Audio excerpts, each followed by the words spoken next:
بسم اللہ الرحمن الرحیم۔ السلام علیکم۔ گھریلو زندگی کی کہانی میں خوش آمدید۔ میں کہانی سنانا شروع کروں اس سے پہلے آپ میرے چینل کو سبسکرائب کریں اور بیل آئیکن کے بٹن کو دبانا نہ بھولیں تاکہ میری ہر ویڈیو آپ تک بآسانی سے پہنچ سکے۔ یہ کہانی ایک لڑکے کی ہے۔ خالد بچپن سے ہی بہت زیادہ غریب تھا۔ غریب باپ کا غریب بیٹا تھا۔ خالد 4 بھائی اور 4 بہنیں تھیں۔ خالد کا نمبر تیسرا تھا۔ اس سے بڑے 3 بھائی تھے۔ بہنیں چھوٹی تھی۔ وہ بہت زیادہ غریب تھے۔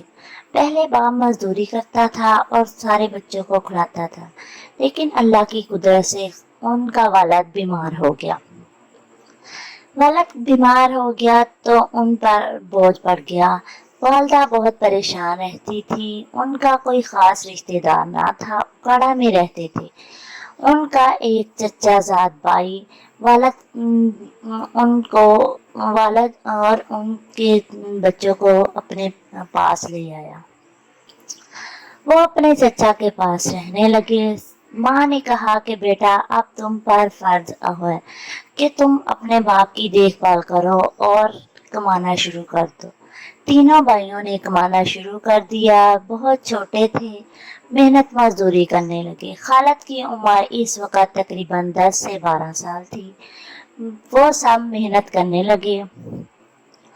وہ مزدوری کرتے تھے۔ جو پیسے ہوتے شام کو لا کر والدہ کو دے دیتے تاکہ والدہ ان کے باپ کی دیکھ بھال کرے اور دوائی لا کر دے۔ کافی محنت کرتے۔ ایک دن خالد کو ایک لڑکا جو اس کا دوست تھا، اس نے کہا کہ تم یہاں پر صرف 100 روپیہ دہاڑی لیتے ہو، تم میرے ساتھ اسلام آباد چلو۔ اسلام آباد میں بہت زیادہ مزدوری ہے تو میں وہاں ہی کماتا ہوں، تم بھی میرے ساتھ وہاں رہنا، ہم دونوں مل کر کمایا کریں گے، تمہارے اچھے خاصے پیسے بن جایا کریں گے۔ خالد کا تو مشن ہی پیسے کمانا تھا۔ پیسوں سے اسے بہت لگاؤ تھا کیونکہ بچپن سے لے کر آج تک اس نے کبھی پیسہ نہ دیکھا تھا۔ اس نے گھر آ کر اپنی والدہ کو بتایا۔ والدہ نے کہا خالد بیٹا تم ابھی بہت چھوٹے ہو۔ اس نے کہا ماں جب میں کماتا ہوں تو چھوٹا کیوں؟ اگر تم اجازت دو تو میں چلا جاتا ہوں، اس طرح ہمارے گھر کے حالات بدل جائیں گے۔ ہم ایک وقت کھانا کھاتے ہیں اور دوسری وقت بھوکا رہنا پڑتا ہے، پلیز مجھے اجازت دے دو، میں اپنے دوست کے ساتھ چلا جاؤں گا۔ والدہ نے روتے تڑپتے اپنے بیٹے کو اجازت دے دی کیونکہ وہ بھی حالات کے ہاتھوں بہت مجبور تھی۔ خالد اپنے دوست کے ساتھ اسلام آباد چلا گیا۔ وہاں اچھی خاصی دہاڑی بنتی۔ وہ تقریباً ایک ماہ کا 9,000 روپیہ کمانے لگا۔ 8,000 روپیہ اپنی والدہ کو گھر میں بھیج دیتا۔ اب گھر میں اچھا خاصا کھانا بننے لگا، سب مل کر اور جی بھر کر کھاتے۔ والد کی دوائی بھی آ جاتی کیونکہ باقی دونوں بھائی بھی پیسے کماتے تھے۔ وہ بھی اپنی جتنی ہوتی محنت مزدوری اپنی والدہ کو لا کر دے دیتے۔ خالد اب سب سے زیادہ کمانے لگا تھا۔ خالد ہر وقت محنت مزدوری کے چکر میں ہی رہتا تاکہ میرے پاس زیادہ سے زیادہ پیسے آ جائیں۔ ایک دفعہ خالد کسی امیر کوٹھی بنا رہا تھا۔ کوٹھی بناتے ہوئے خالد مزدوری کرتا سیمنٹ کی بوری اٹھا رہا تھا تو ایک خوبصورت لڑکی جس کی عمر 40 سال تھی وہ وہاں سے گزری۔ وہ کوٹھی اسی لڑکی کی تھی۔ اس نے خالد کی طرف اشارہ کیا اور خالد کو بلایا۔ خالد اس کے پاس گیا اور بڑے ہی احترام سے کہا جی باجی جی آپ نے مجھے بلایا؟ باجی نے کہا ہاں بیٹا تم اتنے چھوٹے ہو اور محنت کرتے ہو، کیا تم اسی شہر کے ہو؟ تو خالد نے کہا نہیں میں دوسرے شہر سے آیا ہوں، ہم دنیا پور میں رہتے ہیں، میرا والد بیمار تھا، ہم پہلے اکاڑا میں تھے، وہاں سے میرا چچا ہمیں یہاں لے آیا۔ چچا بھی سکا نہ تھا لیکن اس نے ہم پر رحم کیا، کچھ دن ہم ان کے گھر میں رہے، اب ہم کرائے پر رہتے ہیں، میری والد بیمار ہے، میرے 2 بڑے بھائی بھی کماتے ہیں اور میں بھی، مجھے پیسوں کی سخت ضرورت رہتی ہے، मैं ज्यादा लंबी बातें नहीं कर सकता क्योंकि मुझे अपना काम करना है। बाजी ने कहा, अब तुम एक माह का कितना कमा लेते हो? उसने कहा, मैं बाजी तकरीबन एक माह का 8,000 कमाता हूँ और 8,000 घर में भेजता हूँ, 9,000 रुपया तकरीबन कमा लेता हूँ। बाजी ने कहा, अगर तुम मेरे पास काम करो तो मैं तुम्हें एक माह का 18,000 रुपया दिया करूंगी।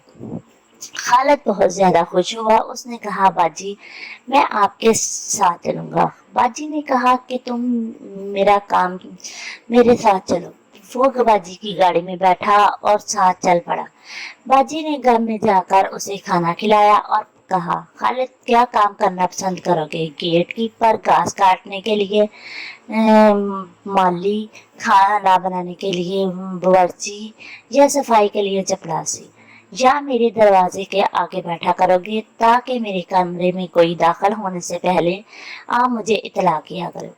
उसने कहा, बाजी मुझे पैसे से गर्ज है, मैंने अपनी तनख्वाह लेनी है, जो काम कहोगी वो करूंगा, दिल से करूंगा। बाजी ने कहा, ठीक है, आज से तुम मेरा खाना बनाया करो। खालिद खाना बनाता, फारग वक्त में घास काट देता, खूब मेहनत से काम करता। बाजी देखकर बहुत ज्यादा खुश होती। एक दिन बाजी ने खालिद बाजी के कमरे में खाना देने के लिए गया तो खालिद ने देखा कि बाजी के कमरे में पैसे ही पैसे हैं। खालिद बहुत ज्यादा परेशान हुआ और पूछा, बाजी इतने पैसे आपके पास कहाँ से है? बाजी ने मुस्कुराते हुए कहा, क्या तुम इन पैसों को चाहते हो कि ये तुम्हारे हो जाए? उसने कहा, नहीं बाजी, ये तुम्हारे पैसे हैं, मैं अपनी मेहनत से ही अपने पैसे कमाना चाहता हूँ। तुम भी इतने पैसे कमा सकते हो, लेकिन अगर तुम मेरा काम करो। खालिद ने पूछा, बाजी क्या? तो इसने कहा, ये बैग है, तुम इसे ले जाओ और मैं जिस जगह कहूँ वहां रखाना। खालिद ने कहा, बाजी जी ठीक है। खालिद उसका काम करने लगा, लेकिन खालिद नहीं जानता था कि वो कौन सा काम कर रहा है। खालिद अपना काम बहुत ही मेहनत से करता और कभी भी उसमें दखल अंदाजी ना करता। खालिद का नाम गलत इस धंधे में अंडरग्राउंड में मशहूर होने लगा कि खालिद नाम का लड़का बाजी नायला के पास है, वो बहुत ही मेहनत से काम करता है। एक दिन नबील नाम का लड़का बाजी के पास आया। वो बाजी से बातें करने के बाद खालिद से मिला और खालिद से कहा कि तुम बाजी से कितने पैसे लेते हो? उसने कहा, मैं तकरीबन 18,000 रुपया बाजी के पास कमा लेता हूँ, लेकिन मैं बहुत ज्यादा खुश हूँ। नबील ने कहा, अगर तुम मेरे पास चलो तो मैं तुम्हें 50,000 रुपया दूंगा। खालिद बहुत ज्यादा खुश हुआ। खालिद ने बाजी से छुट्टी ली और कहा कि बाजी मैं घर जाना चाहता हूँ। बाजी ने कहा, कोई बात नहीं, तुम जा सकते हो। खालिद घर जाने की बजाय नबील के पास चला गया। नबील के पास काम करने लगा। नबील ने उसे 50,000 रुपया देना शुरू कर दिया। घर के हालात दिन ब दिन बड़ी तेजी से बढ़ते गए। खालिद ने अपनी बहनों की शादी कर दी और खुद बहुत मेहनत से कमाता रहा। दोनों भाइयों की भी शादी कर दी और नबील के पास काम करता था। एक दिन शहजाद नाम का लड़का आया और उसने कहा, अगर तुम मेरे पास काम करो। उसने कहा, नहीं, नबील मुझे 50,000 रुपया देता है और मेरा अच्छा खासा गुजारा होता है। उसने कहा, अगर तुम मेरे पास काम करो तो मैं तुम्हें 70,000 रुपया दूंगा। खालिद बहुत ज्यादा खुश हुआ। खालिद ने 70,000 रुपया लेना शुरू कर दी। बाजी नायला और नबील ने खालिद को ढूंढना शुरू कर दिया कि वो किधर गया, क्योंकि उन्हें शक थी कि कोई हमारा पार्टनर उसे अपने घर में ले गया है।